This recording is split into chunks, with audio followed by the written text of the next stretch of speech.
the way this was explained looks something like this. Here we have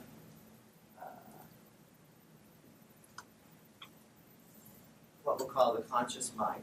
So this is our part of us that's aware, that's in tune with what's happening here and now, kind of consciousness awareness, okay? We also have, and for the purpose of this, it's much bigger than this, we have what they call the subconscious mind. Okay? Which is, some say that's 95% of the show. That's 95% of the things we do subconsciously. And like I said, we get into this much further, but for this, in the other class, but for these purposes,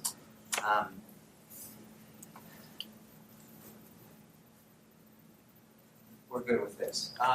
Now, when you decide, let's say that I write something on the board, and since I write it on the board, you immediately think to yourself, oh, I better write this on my paper. Right? How many of you thought that? We all thought that. Oh, if he put it on the board, I must have to have it on my paper. Why did you not write anything that I said up until this point on your paper?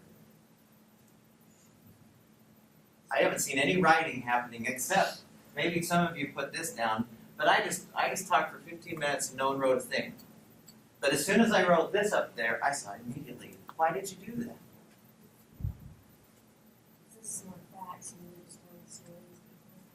Is it?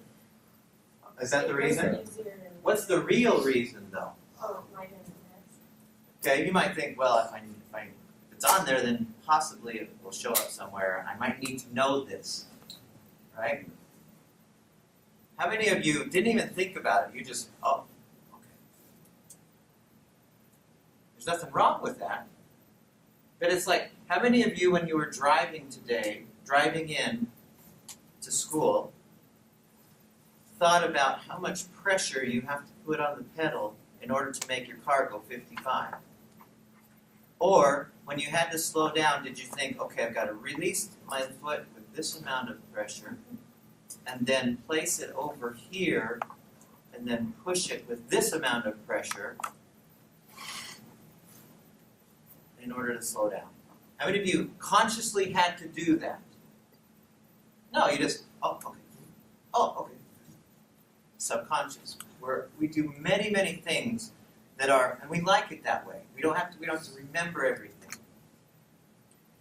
But we also choose a lot of things, and that's the conscious mind. We also are consciously making decisions. Because the hypnotist, when he comes and does what he does with you guys who were except for you, here's what he does, really. Apparently, at least this is how it's explained, and I like this explanation. Do you remember the coal-driven trains where they have the engineer in the front of the train, and the guy in the back, who they call him the stoker, the coal guy, and when the engineer sees that there's a hill that they have to go up, he calls the coal guy, and the coal guy says to the coal guy, the stoker, "We need more power, put some more coal in the fire." Does the coal guy go, "I don't think I want to put coal in the fire today. I'm too tired." What does the coal guy do? He goes, "Oh, okay." Right? And then the conductor, the engineer says, "Okay, top of the hill, relax on the coal." He goes, "Oh, okay." It does whatever it's told.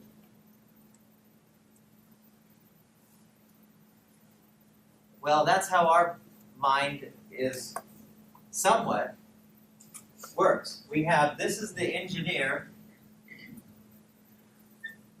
who's kind of seeing what's in our current environment and making decisions.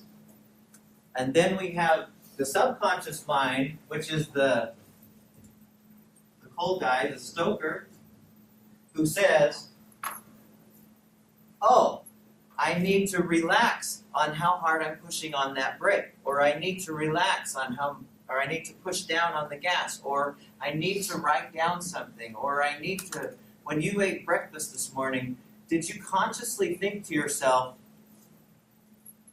that you had to get the food from here to here? You know, did you think, all right, muscles, peristalsis happened, come on, let's go get it down. Yes!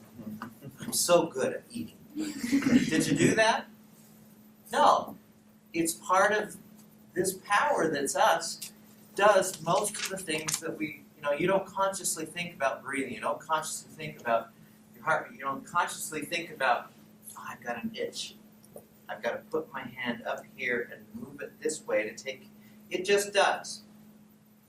Now, we also use the subconscious mind to get in the way of a lot of our things. Like, for example, how many of you would say that you're bad at math? Raise your hand. Now, how many of you have bad at math genes? You think? You're pretty sure your grandparents did it to you?